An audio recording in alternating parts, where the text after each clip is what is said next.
இப்போ நம்ம இன்னைக்கு காலகட்டத்தில் நம்ம என்ன செய்யணும்? நாமும் சரி, நம்முடைய குடும்பத்தையும் சரி, ஒன்று வலிமையான ஈமான அவங்களுக்கு கொடுக்கணும். வலிமையான ஈமான கொடுக்கணும்னா என்ன செய்யணும் அப்படின்னா, ஒன்று நம்முடைய தொழுகைகள், நம்முடைய இபாதாத்துகள் மீது கொஞ்சம் கவனமாக, நிதானமாக, உணர்வுகளோடு இபாதத் செய்யணும். ரெண்டாவது, டெய்லி குரான் ஷரீஃப் ஓதணும்.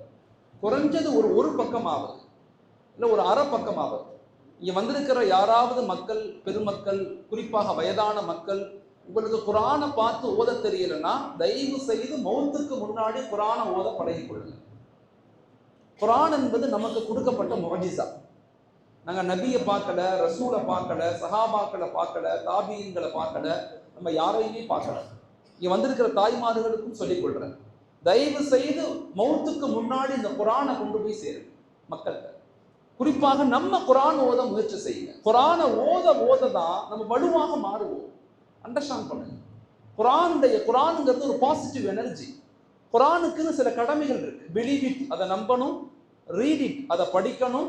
அண்டர்ஸ்டாண்ட் இட், அதை விளங்கணும். பாண்டர் இட், அதை ஆய்வு செய்யணும். பிராக்டிஸ் இட், அதை வாழ்க்கையில் அமல் செய்யணும். ஸ்ப்ரெட் இட், அதை மக்கள்கிட்ட கொண்டு போய் சேர்க்கணும். குரானுடைய கடமைகள் அது. இந்த குரானை நம்ம இணைக்க குரானை படிக்க இந்த சமூகம் ஒரு வலிமையான சமூகமாக மாறும். நான் உணர்வின் ஆய்வின் அடிப்படையில் சொல்றேன்.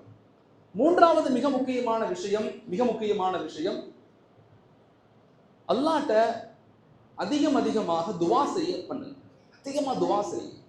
என்ன வேணாலும் அல்லாஹ்ட்ட கேளுங்க. ஃபதுஊஹு அஸ்தஜிபு லக்கும், அல்லாஹ் சொல்றோம், என்னிடத்துல கேளுங்க, நான் உங்களுக்கு பதில் சொல்றேன்னு சொல்றோம். அதனால எந்த நிலையிலும் துவாக்களை கேட்காம விட்டுறாதீங்க.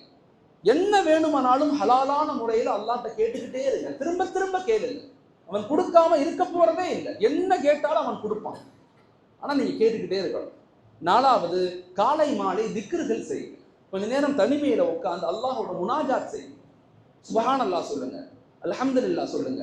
இன்னைக்கு உலகத்துல ஆய்வுகள் சொல்லுது, அடுத்த 10-20 வருஷத்துல 90% மக்களுக்கு மனநோய், மென்டல் ஹெல்த் டிசார்டர் அப்படின்னு நோய் வருதுங்கிறான். அதுக்கு காரணமே என்னன்னா ஸ்ட்ரெஸ், மன அழுத்தம், அனெக்சிட்டி. இங்க எங்கேயுமே நிம்மதி இல்லாத வாழ்க்கை. நிறைய படிச்சிருக்கிறான், நிம்மதி இல்லை. நிறைய காசு பணம் இருக்கு, நிம்மதி இல்லை. நிறைய பெரிய அதிகாரத்தில் இருக்கிறான், எங்க நிக்கிறவனே தெரியல. வாழ்க்கையில் இன்னைக்கு மனிதர்களுக்கு, நிறைய நபர்களுக்கு நிம்மதி இல்லாத, சந்தோஷம் இல்லாத, ஒரு ஈர்ப்பு இல்லாத, அன்பு இல்லாத வாழ்க்கை அதிகரிச்சு கொண்டே போகுது. அதை நம்ம சரி செய்யணும்னா நமக்கும் நம்ம இறைவனுக்கும் அல்லாஹ்வுக்கும் மத்தியில தொடர்பை சரி செய்யுங்க. இந்த 4 விஷயங்களை கொண்டுதான் நம்ம ஈமானை நம்ம வலுப்படுத்த முடியும். தாய்மார்கள் இதை ரொம்ப ஆழமாக ஒரு குழந்தைகளுக்கு சொல்லிக் கொடுங்க.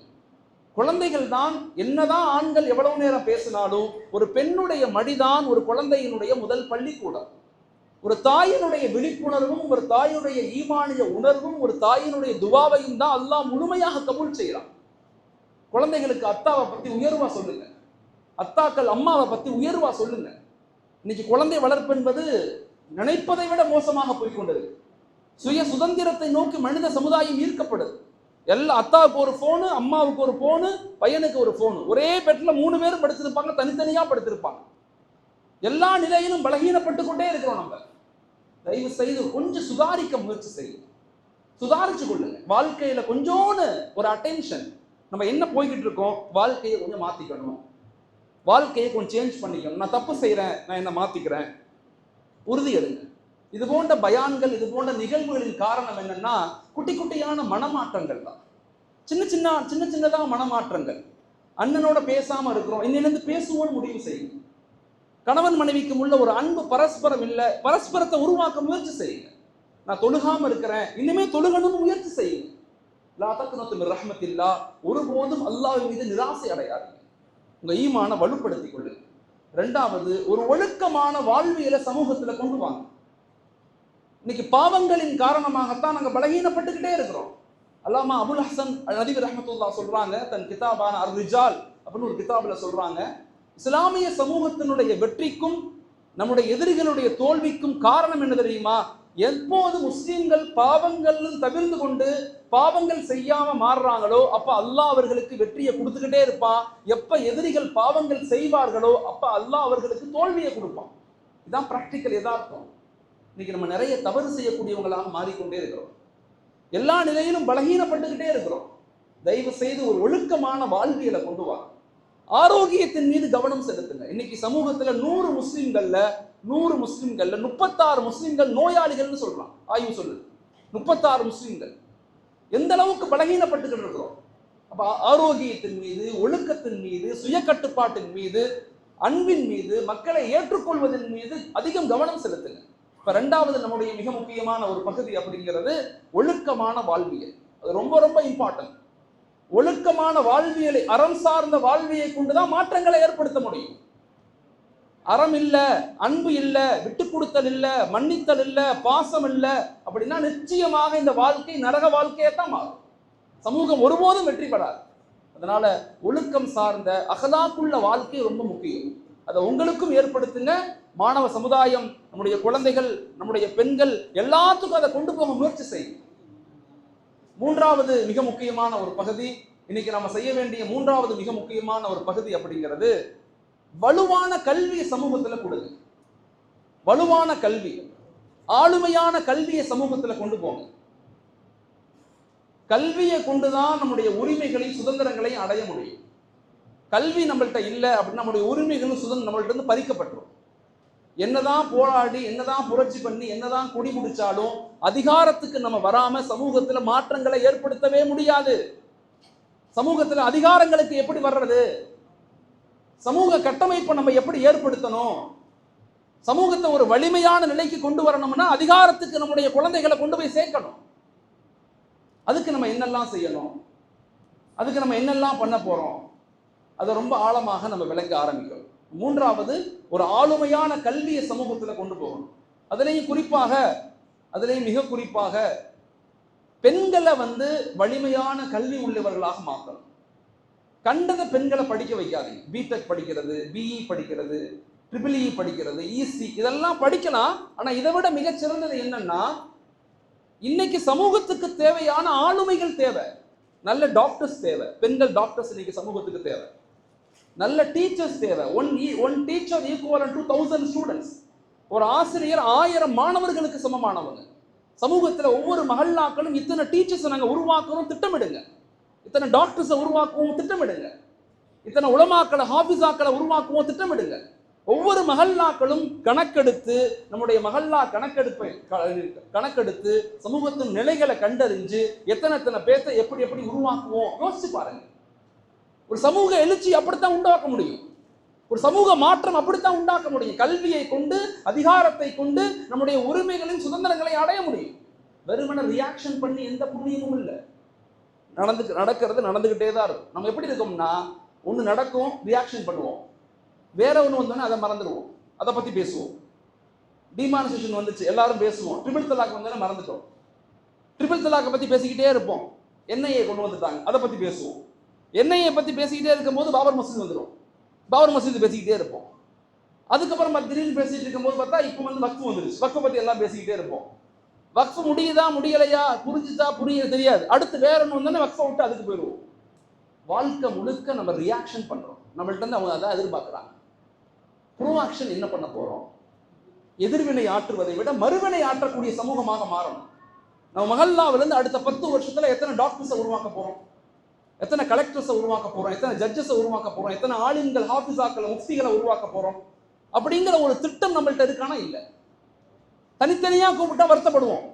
சமூகம் பின்தங்கிருச்சு, பெண்கள் சரியில்லை, வாலிபர் ட்ரக்ஸ் பயன்படுத்துகிறான், எல்லாம் பேசுவோம். அதுக்குண்டான தீர்வு என்ன? எத்தனை பேர்த்த ஒன்று கூட்டி பேசுகிறோம்? வாலிபர்களை எப்படி பயனடைய செய்கிறோம்? பெண்களுக்கான விழிப்புணர்வுகளை எப்படி நடத்துகிறோம்? ஆனால் கன்சிஸ்டன்சியாக நடத்துகிறோமா? சஸ்டைனபிளாக கொண்டு போகிறோமா? What is our outcome? அதிலிருந்து என்ன மாற்றங்களை நம்ம கொண்டு வர போகிறோம்? நல்லா தெரிஞ்சுக்கங்க. நம்ம பெரும் சாதனைகள்லாம் செய்ய தேவையில்லை. ஒவ்வொரு மஹல்லாக்களும், ஒவ்வொரு ஊருக்கும் நான் சொல்கிறேன், பெரும் சாதனைகள், பெரும் செல்வங்கள் அதெல்லாம் தேவையில்லை. குட்டியோண்டு கவலை. ஒரு 10 பேர் உட்காருங்க, யோசிங்க. நம்ம ஊருக்கு ஒரு ஸ்கூல் வேணும், நம்ம ஊருக்கு ஒரு பெண்கள் கல்லூரி வேணும், நம்ம இளைஞர்களுக்கு ஒரு வழிகாட்டுதல் வேணும், நம்ம இளைஞர்களுக்கு ஒரு வேலைவாய்ப்பு நிகழ்வு நடத்தணும். கொஞ்சோண்டு கவலை, அதற்கான கொஞ்சோண்டு முயற்சி செஞ்சு பாருங்க. Consistency process, that is called 1% development. ஆங்கிலத்தில் ஒரு புத்தகம் இருக்கு, 1% டெவலப்மெண்ட். வாழ்க்கையில் நீங்க ஒரு வருஷத்துக்கு ஒரே ஒரு டெவலப்மெண்ட் நோக்கி நாருங்க. 10 வருஷத்துல இந்த இந்தியாவிலேயே, இந்த உலகத்திலே இல்லாத ஒரு மஹல்லாவை இந்த மஹல்லாவை மாறும். ஆனால் அந்த கன்சிஸ்டன்சி தான் இன்னைக்கு வேணும். அந்த கன்சிஸ்டன்சி நோக்கி நகர்த்தப்படணும். மூணாவதாக நம்முடைய அதிகமான கான்சென்ட்ரேஷன் தயவு செய்து கல்வியின் மீது கவனம் செலுத்துங்க. நீங்க பெண்கள்ல நல்ல ஆலிமாக்கள் தேவை, நல்ல கவுன்சிலிங் கொடுக்கக்கூடிய பெண்கள் தேவை, கவுன்சிலிங் கொடுக்கக்கூடிய பெண்கள். இன்னைக்கு ஃபேமிலிஸை பத்தி ஆய்வுகள் என்ன சொல்றது? ஃபேமிலிஸை பத்தி 70% ஃபேமிலி டிஸ்பியூட் இருக்குங்களா, பிரச்சனை இருக்குங்களா, கணவன் மனைவி பிரச்சனை, அண்ணன் தம்பி பிரச்சனை, அத்தா மகன் பிரச்சனை இருந்துகிட்டே இருக்குது. அதுக்குள்ள கவுன்சிலிங் கொடுக்குறோம்? கவுன்சிலிங் கட்டமைப்பு வச்சிருக்கிறோமா? இல்லை. பிரச்சனைகளை பத்தி பேசிக்கிட்டே இருக்கோம். இப்போ நம்ம என்ன சொல்றோம்? தீர்வுகளை பத்தி பேசுவோம். அதுக்கு என்ன தீர்வு, அதுக்கு என்ன தீர்வு, அதுக்கு என்ன ட்ரைனிங் கொடுக்கணும், அதுக்கு உலமாக்களை எப்படி தயாரிக்கணும், அவங்களுக்கு என்ன பயிற்சி கொடுக்கணும், படிச்சவங்க எத்தனை பேர் இருக்கிறாங்க, ஆலிமாக்கள் எத்தனை பேர் இருக்காங்க, எல்லாரும் இன்னைக்கு கவலைப்படுறதுக்கு ரெடி, நேரம் கொடுக்க ரெடி, எல்லாரும் உழைக்கணும்னு ஆசைப்படுறோம். ஆனா வாட் இஸ் அவர் பிளான்? நம்முடைய திட்டம் என்ன? எதை நோக்கி நகர்த்தப்படுறோம்? அடுத்த 3 வருஷம் என்ன நடக்கும், அடுத்த 5 வருஷம் என்ன நடக்கும், அடுத்த 10 வருஷம் என்ன நடக்கும்? கந்தக் யுத்தத்துல வயிற்றுல கல்லு, சாப்பாட்டுக்கு வழி இல்லை. நபி சொன்னாங்க, நாங்க ரோமையும் கிஸ்ராவையும் வெல்லுவோம்னு சொன்னாங்க. அங்க இருக்கக்கூடிய முனாஃபிக்களும் யூதர்களும் சொன்னாங்க, சாப்பாட்டுக்கு வழி இல்லை, குடிக்க தண்ணி இல்லை, இவர் எப்படி ரோமையும் கிஸ்ராவையும் வெல்லுவார்? எல்லாரும் கேலி பண்ணாங்க. அடுத்த 12 வருஷத்துல முஆத் இப்னு ஜபல், காலித் இப்னு வலீத் ரலியல்லாஹு அன்ஹும், சைமன் டனீசரி ஒரே நேரத்துல ரோம் கிஸ்ரா வீழ்த்தப்பட்டுச்சு. 12 வருஷத்துல. நீண்ட இலக்கு, தொடர் பயணம், கடின உழைப்பு, நேர்மறை சிந்தனை, இதை கொண்டுதான் ஒரு சமூக கட்டமைப்பை நம்ம ஏற்படுத்த முடியும். மூணாவது, கல்வியில சமூகத்தை வலிமைப்படுத்துங்க. ஒவ்வொரு மஹல்லாக்களும் திட்டமிடுங்க. அடுத்த 10 வருஷத்துல, அடுத்த 3 வருஷத்துல நாங்க என்ன செய்ய போறோம்? மஹல்லாவில இருந்து எத்தனை பேர்த்த உருவாக்க போறோம்? யோசிங்க. காசு பணம்லாம் தேவையில்லை, கூப்பிட்டு வச்சு பேசுங்க. இந்த மஹல்லா டாப்பர்ஸ் யாரா வந்திருக்கிறான், +1 +2 காலேஜ்ல டாப்பர்ஸ் கூப்பிடுங்க. சும்மா துண்டு போத்துங்க, நல்லா படி தம்பி, நல்லா படிங்க. அப்புறம் ஒரு வார்த்தை சொல்லுங்க. அந்த இணைப்பு மஸ்ஜிதுகளுக்கும் படித்தவங்களுக்கும், மஸ்ஜிதுகளுக்கும் இளைஞர்களுக்கும். மஸ்ஜித் சார்ந்த சமூகம் இது. மக்களை அல்லாஹோடு இணைக்காம மாற்றம் ஏற்படவே ஏற்படாது. எவ்வளவு புரட்சி, எவ்வளவு போராட்டம், எவ்வளவு கொடி கொடுத்த நடந்தாலும் ஒன்றும் நகர போறதில்லை. மக்களை அல்லாஹோட குர்ஆனோட இணைப்பதை கொண்டுதான் நாம் வலிமையாக மாற்றப்படுவோங்கிறத மறந்துடக்கூடாது. 4வது மிக முக்கியமான விஷயம் சோசியல் ரெஸ்பான்சிபிலிட்டி. 1 வலிமையான ஈமான், 2வது ஒழுக்கமான வாழ்வியல், 3வது ஆளுமையான கல்வி, 4வது சமூக பொறுப்புள்ள இளைஞர்கள் சமூகம் உருவாக்கப்படும். நம்ம சுத்தி எவ்வளவு வேலைகள் இருக்காங்க, இந்த மஹல்லாவில் எவ்வளவு கஷ்டப்படக்கூடியவங்க இருப்பாங்க, எவ்வளவு பின்தங்கிய மக்கள் இருப்பாங்க. சமூக பொறுப்பை இன்னைக்கு உருவாக்கணும். இந்த நாடு, இந்த நாட்டுடைய மக்கள் நம்மளுது. எல்லாத்தோட இணைந்து எப்படி வாழ்றோம்? இன்னைக்கு இந்தியாவிலேயே ஏன் south India very strong, very வலுவா இருக்கு? காரணம் என்ன? எஜுகேஷன், கிராஸ் என்ரோல்மெண்ட் ரேஷியோ, உயர்கல்வியினுடைய சதவீதம் இந்தியாவில் 25.6%. ஆனா தமிழகத்தில் மட்டும் இது 47.9%. எப்படி இது இப்படி ஆணுச்சு? ஜிடிபி, உள்நாட்டு உற்பத்தியினுடைய அளவு, ஜிஎஸ்டி, வரி கட்டணம், அது ஹியூமன் ரிசோர்ஸ், மனித வளம், இது எல்லாத்துலயுமே சவுத் இந்தியா 47.9% வளர்ச்சி பெற்றிருக்குது. மொத்த இந்தியாவுடைய பாதி பங்களிப்பு, contribution from south India. Kerala, Karnataka, Andhra, Telangana, Tamil Nadu, Pondicherry, இந்த 6 ஸ்டேட்ல மட்டும் இவ்வளவு பெரிய பங்களிப்பு. இதை பாதுகாக்கணும், இதை வலுப்படுத்தணும். தமிழ்நாடு ஒரு கட்டமைப்பை நோக்கி நகர்த்தப்படணும். தமிழ்நாட்டினுடைய வளர்ச்சியில, இந்தியாவுடைய வளர்ச்சியில முஸ்லிம்களுடைய கான்ட்ரிபியூஷனை அதிகப்படுத்தணும். That is called balancing system. அதுக்கு பேர் தான் நடுநிலையான சமநிலையான வளர்ச்சின்னு சொல்றாங்க. என் மண்டை மட்டும் வளருது, இதுக்கு பேர் வளர்ச்சி அல்ல. என் கை மட்டும் வளருது, இதுக்கு பேர் வளர்ச்சி அல்ல. என் கால் மட்டும் வளருது, இதுக்கு பேர் வளர்ச்சி அல்ல, இதுக்கு பேர் நோய். ஆன்மீகத்துல மூழ்கிட்டோம், சமூகத்தை விட்டுட்டோம், மிகப்பெரிய நோய். சமூகத்துக்குள்ள மூழ்கிட்டோம், ஆன்மீகத்தை விட்டுட்டோம், மிகப்பெரிய நோய். இபாதத்தை பத்தி குர்ஆன் வெறுமனே 20% சொல்லுது. இபாதத்தை பத்தி மீது 80% வாழ்வியல் தான் சொல்லுது. எப்படி சாப்பிடணும், எப்படி குடிக்கணும், எப்படி வியாபாரம் செய்யணும், எப்படி கடன் வாங்கணும், எப்படி எல்லாம் சொல்லுது. ஆனா இபாதத்துங்கிறது வேர்.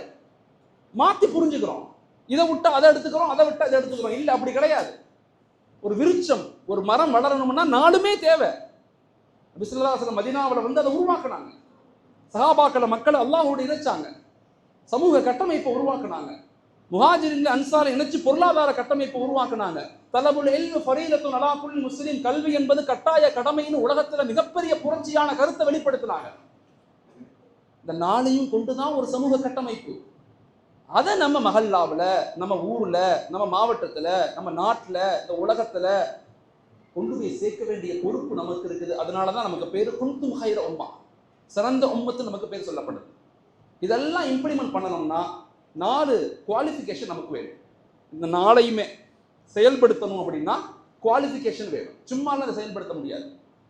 ஒன்று, மக்கள்கிட்ட அன்பா பேசுங்க, மனைவிட்ட சிரிச்சு பேசுங்க, குழந்தைகள்ல தோள் மேல் கை போட்டு பேசுங்க, நண்பர்கள்ட்ட அன்பா பேசுங்க. அன்பை கொண்டுதான் சமூக வெற்றி அடைய முடியுமே தவிர எதிர்ப்பை கொண்டோ, குறைகளை சொல்வதை கொண்டோ, அல்லது அடுத்தவங்களை குற்றச்சாட்டுவதை கொண்டோ, இல்ல ஃபேஸ்புக்கில் வாட்ஸ்அப்பில் அடுத்தவங்களை குறையா எழுதுவதை கொண்டோ மாற்றங்கள் நிகழாது. இந்த அடுத்தவங்களுடைய குறைகளுக்கு பின்னால போற யாருக்கும் நல்ல மவுத்து வந்ததாக சரித்திரம் நல்லா தெரிஞ்சுக்கணும். அடுத்தவங்க குறைகளை பேசாதீங்க. வலா தஸிரு வாஸிரத்துன் விஸர உக்ரா. நான் தப்பு செஞ்சா அல்லாஹ் என்கிட்ட தான் கேட்பான், உங்கள்கிட்ட கேட்க மாட்டான். நீங்க தப்பு செஞ்சா அல்லாஹ் உங்கள்கிட்ட தான் கேட்பான், என்கிட்ட கேட்க மாட்டான். ஆனா உங்க குறைய நான் வெளியே சொல்லிட்டேன்னா அல்லாஹ் உங்களை பத்தி என்கிட்ட கேட்பான். இது மனைவியாக இருந்தாலும் சரி, பிள்ளையாக இருந்தாலும் சரி. யாருடைய சுமையையும் யாரும் சுமக்க முடியாது. வலா தஸிரு வாஸிரத்துன் விஸர உக்ரா. யாரும் சுமக்க முடியாது. மக்கள் அன்பு செலுத்துங்க, மக்கள் மீது இறக்கப்படுங்க, சிரித்த முகமாக இருங்க, சிரித்த முகமாக இருங்க. வாழ்க்கை ஒரு தடவை தான். இந்த வாழ்க்கை இன்பமா, அல்லாஹ்வுக்கு பிடித்தமான, மக்களை நேசிக்கக்கூடிய வாழ்க்கையை வாழ்ந்துட்டு போயிடும். இமாம் கஸ்ஸாலி ரஹ்மத்துல்லாஹி சொல்றாங்க, இப்னு ஜுஹத் போன்ற மிகப்பெரிய உலமாக்கள் சொல்றாங்க, நமக்கு வாழ்க்கை 2 பகுதி தான். ஒன்று, உன்னால யாரும் பாதிக்கப்படக்கூடாது. உன்னால யாரும் பாதிக்கப்படாது. எண்ணத்தினால, சிந்தனையால, செயலால, வார்த்தைகளால உன்னால யாரும் பாதிக்காம பார்த்துக்க.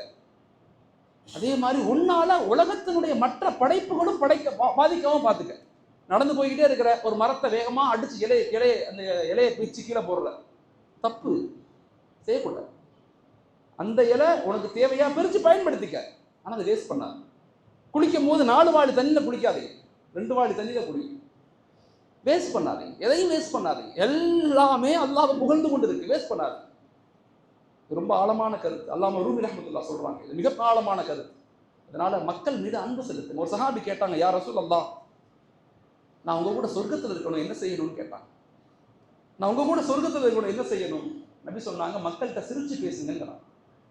மக்கள்கிட்ட சிரித்த முகமாக இருங்க. மூஞ்சிய முகத்தை அல்ல புன்முறுவலோடு வச்சுக்கோங்க. கொஞ்சம் இப்படி வைக்காதீங்க, இறுக்கமா வைக்காதீங்க, சிரிப்பா வைங்க. சிரிங்க, எல்லாத்த பார்த்து சிரிங்க, மனைவியை பார்த்து சிரிங்க, குழந்தைகளை பார்த்து சிரிங்க.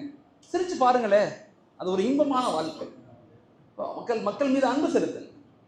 2வது, மக்களை ஏற்றுக்கொள்ளுங்க. எல்லாரும் ஒரே மாதிரி இருக்க மாட்டாங்க. நீ நினைக்கிற மாதிரி உங்க மனைவி இருக்க மாட்டாங்க, மனைவி நினைக்கிற மாதிரி கணவர் இருக்க மாட்டாங்க, நம்ம நினைக்கிற மாதிரி பிள்ளைங்க இருக்க மாட்டாங்க, நம்ம நினைக்கிற மாதிரி நம்முடைய எம்ப்ளாயி யாருமே இந்த உலகத்துல நாம நினைக்கிற மாதிரி இருக்க மாட்டாங்க. முதல்ல அதை புரிஞ்சுக்கங்க. நம்ம எப்படியெல்லாம் எதிர்பார்க்கிறோமோ அப்படியா இருக்க மாட்டாங்க. எல்லாத்துக்கும் ஒரு ஆசை இருக்கும், எல்லாத்துக்கும் ஒரு சுதந்திரம் இருக்கும், எல்லாத்துக்கும் வாழ்க்கையின் நோக்கம் இருக்கும். அவங்க மாதிரி தான் இருப்பாங்க. ஏற்றுக்கொள்ளுங்க.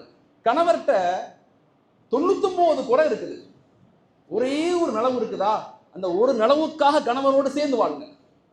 அதே மாதிரி ஒரு கணவன் மனைவியை பார்க்கிறாரு, 99 குறைவு மனைவிட்ட இருக்கு, 99 ப்ராப்ளம்ஸ் இருக்கு மனைவிட்ட, ஒரே ஒரு நன்மை இருக்குது, என் மனைவியினுடைய முடி நல்லா பெருசா இருக்கும், நல்ல புள்ள, வீட்டுக்கு வந்தா சிரிச்சு பேசுவாங்க, சாப்பாடு போடுவாங்க. அந்த ஒரு காரணத்திற்காக அவங்களோட சேர்ந்து வாழுங்க. அல்லாஹ் ஹிதாயத்தை கொடுப்பான் நிச்சயம். அல்லாஹ் அதை கேட்டுக்கிட்டே இருக்கு. எந்த நிலையிலும் வாழ்க்கைய பிரச்சனைகளை கொண்டு, பிரிவை கொண்டு முடிவு செய்யாது. Accept your life, accept your society, accept your family. ஏற்றுக்கொள்ளு. அப்படித்தான் அவங்க இருப்பாங்க, அவங்க அப்படித்தான் இருப்பாங்க. அபூபக்கர் ரலியல்லாஹு மாதிரி உமர் ரலியல்லாஹு கிடையாது, உமர் ரலியல்லாஹு மாதிரி உஸ்மான் ரலியல்லாஹு கிடையாது, உஸ்மான் ரலியல்லாஹு மாதிரி அலி ரலியல்லாஹு கிடையாது. ஒரு தடவை எல்லாரும் உட்கார்ந்து பேசிக்கிட்டு இருந்தாங்க. பேசிக்கிட்டு இருக்கும்போது உமர் ரலியல்லாஹு, அபூபக்கர் ரலியல்லாஹு, அலி ரலியல்லாஹு ஸல்லல்லாஹு அலைஹி வஸல்லம் எல்லாரும் பேசுறாங்க. நபி என்ன செஞ்சாங்க, தன்னுடைய ஜிப்பாவை, தன்னுடைய அபாவை நல்லா முட்டிக்கு பக்கத்துல தூக்கிட்டு தண்ணிக்குள்ள காலை விட்டு இப்படி ஆட்டிக்கிட்டே உட்காந்துருக்காங்க.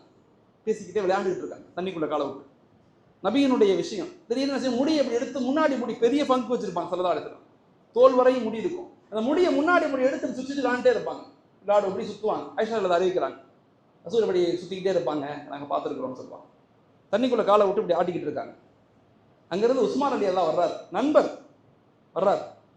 அவங்கள பார்த்த உடனே ஸல்லல்லாஹு அலைஹி வஸல்லம் எந்திரிச்சு ஜிப்பாவை சரி செஞ்சாங்க. ஜிப்பாவை சரி செஞ்சுட்டு உட்கார்ந்தாங்க. உமர் கேட்டாங்க, யா ரசூலல்லாஹ், அவர் நம்ம நண்பர் தானே, அவருக்காக எழுந்திருச்சு இப்படி நீங்க செய்யணுமா அப்படின்னு கேட்டாங்க. உமரே, உங்களுக்கு தெரியாதா, உஸ்மான் ரலியல்லாஹு அவங்க இந்த நிலையில என்ன பார்த்தாருன்னா மயங்கி கீழே விழுந்துருவாரு. ரசூல் என்ன ஜிப்பா இவ்வளவு தூக்கிக்கிட்டு தண்ணிக்குள்ள ஆடி விளாண்டு இருக்காங்க, மயங்கி கீழே விழுந்துருவார். அவருடைய தன்மை அது. மக்கள் எல்லாரும் ஒரே மாதிரி இருக்க மாட்டாங்க, எல்லாரும் வேற வேற மாதிரி தான் இருப்பாங்க. எல்லாத்தையும் பரவாயில்ல பரவாயில்ல, எப்ப நாங்க மக்களை பரவாயில்லைன்னு சொல்றோமோ அப்ப நம்மளை பார்த்து அல்லாஹ் பரவாயில்லன்னு சொல்லுவோம். பரவாயில்லப்பா, அந்த அக்செப்டன்ஸ் வரணும். திருமதியில் ஒரு ஹதீஸ் வருது, நான் சமீபத்தில் படிச்சு ரொம்ப ஆச்சரியப்பட்ட ஹதீஸ். 2 பேர்த்த அல்லாஹ் நரகத்துக்கு அனுப்புறான். 2 பேர்த்த நரகத்துக்கு போன்னு சொல்றான். மலக்குகள் அவங்க 2 பேரும் இழுத்துட்டு போறாங்க. ஒரு ஆள் என்ன செய்யறான், திரும்பி அல்லாஹ்வை பார்க்கறான். அப்படி அல்லாஹ் கேட்டான், ஏன்பா என்னை திரும்பி பார்க்கற, நீ தப்பு செஞ்சில? ஆமா தப்பு செஞ்சேன். பாவம் செஞ்சில? ஆமா பாவம் செஞ்சேன். என் கட்டளைக்கு மாறு செஞ்சில? ஆமா மாறு செஞ்சேன். அப்ப போக வேண்டியது நரகத்துக்கு அப்படின்னு சொல்றான். அந்த மனிதன் சொல்லுவான், யா அல்லாஹ், நான் உன்னை இப்படி எதிர்பார்க்கல அப்படின்னு சொல்றான். நான் உன்னை இப்படி எதிர்பார்க்கல.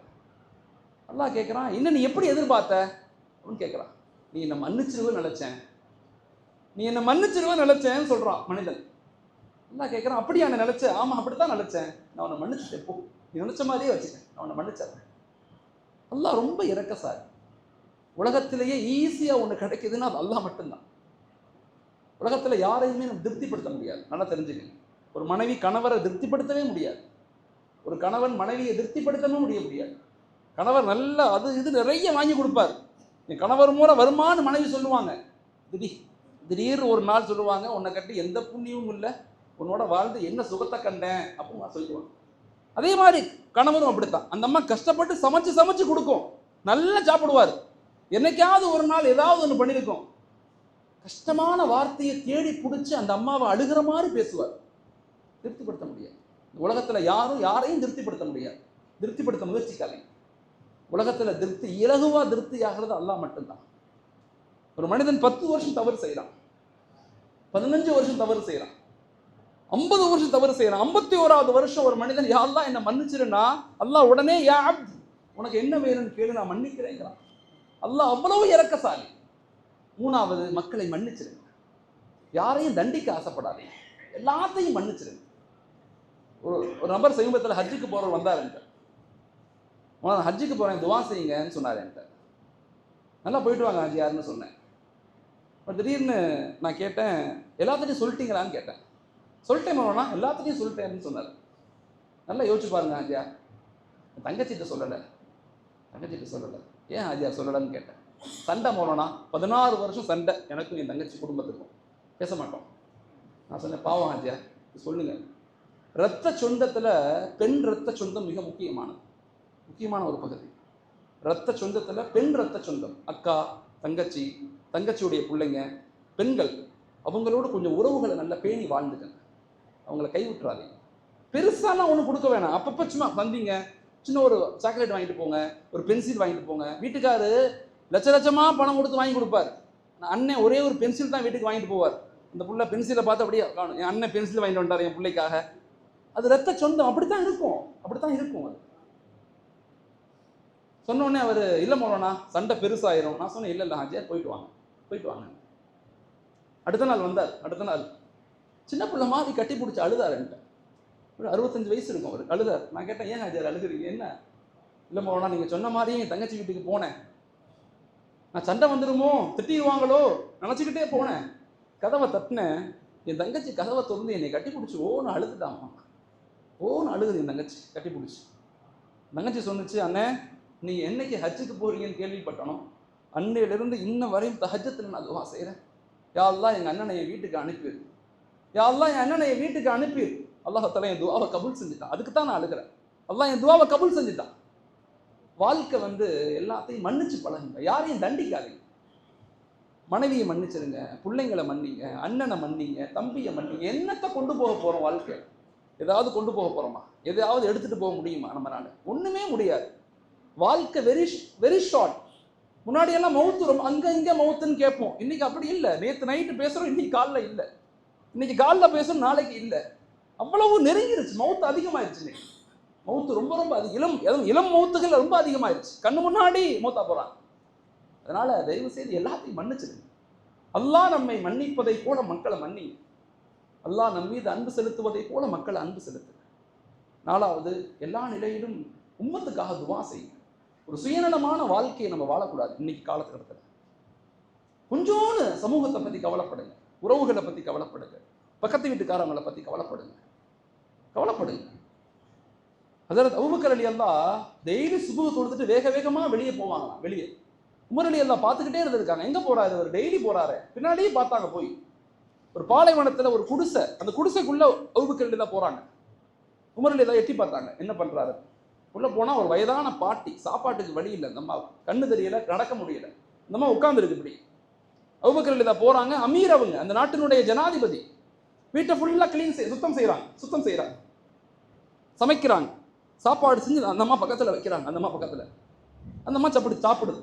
டெய்லி இது நடக்குது. டெய்லி சுபஹுக்கு பிறகு ஒரு நாள் அபூபக்கர் ரலியல்லாஹு வஃபாத் ஆயிட்டாங்க, இறந்து போயிட்டாங்க. இந்த நன்மைகள் யாருக்கும் தெரியாது. ஆனா இந்த விஷயம் என்னன்னா, செய்யற நன்மையை வெளிப்படுத்துறதே இல்லை சஹாபாக்கள். அதுதான் வெற்றியின் ரகசியமே அதுதான். செய்யற நன்மையை ஒருபோதும் வெளியே சொன்னதில்லை. ஆனா அல்லாஹ் அவர்களுடைய நன்மைகளை வெளிப்படுத்தாம இருந்ததே இல்லை. இது ரொம்ப ஆழமா புரிஞ்சுக்கணும். தொழு வைக்கிறாங்க உமர் ரலியல்லாஹு. நினைப்பு வருது, ஆஹா அபூபக்கர் ரலியல்லாஹு டெய்லி ஒரு வீட்டுக்கு போவாங்களே, இந்த வீட்டுக்கு இவங்க போனாங்க. ஒண்ணுமே சொல்லலை. வீட்டுக்குள்ள போனாங்க, வீட்டை ஃபுல்லா கிளீன் செய்தாங்க, சுத்தம் செய்தாங்க, உணவுகளை எடுத்து பக்கத்துல வைக்கிறாங்க, சமைச்சு வைக்கிறாங்க. அவர் அந்தம்மா ஒரு பேரிச்சம்பழம் எடுத்துட்டு சாப்பிட்டுட்டு சொன்னிச்சு, உன் நண்பர் அபூபக்கர் இறந்து போயிட்டாரான்னு கேட்டுச்சு. அந்தம்மா கண்ணு தெரியாது. உன் நண்பர் அபூபக்கர் இறந்து போயிட்டாரா அப்படின்னு கேட்டுச்சு. உடனே உமர் ரலியல்லாஹு சொன்னாங்க, ஷாக்காய், உங்களுக்கு எப்படி தெரியும் அப்படின்னு கேட்குறாங்க. இல்லை, உன் நண்பர் வந்து எனக்கு உணவு பரிமாறும் போது இந்த பேரிச்சம்பழத்தினுடைய கொட்டையை எடுத்துட்டு சுளைய மட்டும்தான் கொடுப்பார். நான் கண்ணு தெரியாது, இல்லை, என்னால் எடுக்க முடியாது.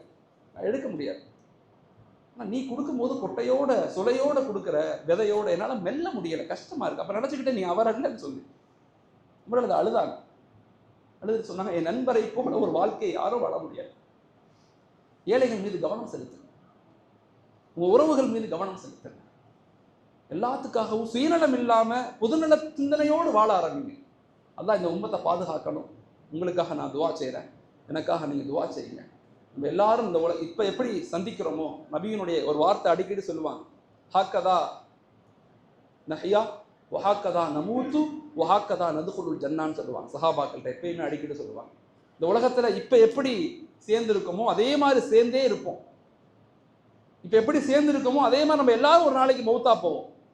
நம்ம இப்ப எப்படி சேர்ந்து இருக்கோமோ அதே மாதிரி சொர்க்கத்துல நம்ம சந்திப்போம் இன்ஷா அல்லாஹ். அல்லாஹ் கபூல் செய்யட்டும். ஜஸாக்குமுல்லாஹ். அஸ்ஸலாமு அலைக்கும் வரஹ்மத்துல்லாஹி வபரகாத்துஹு.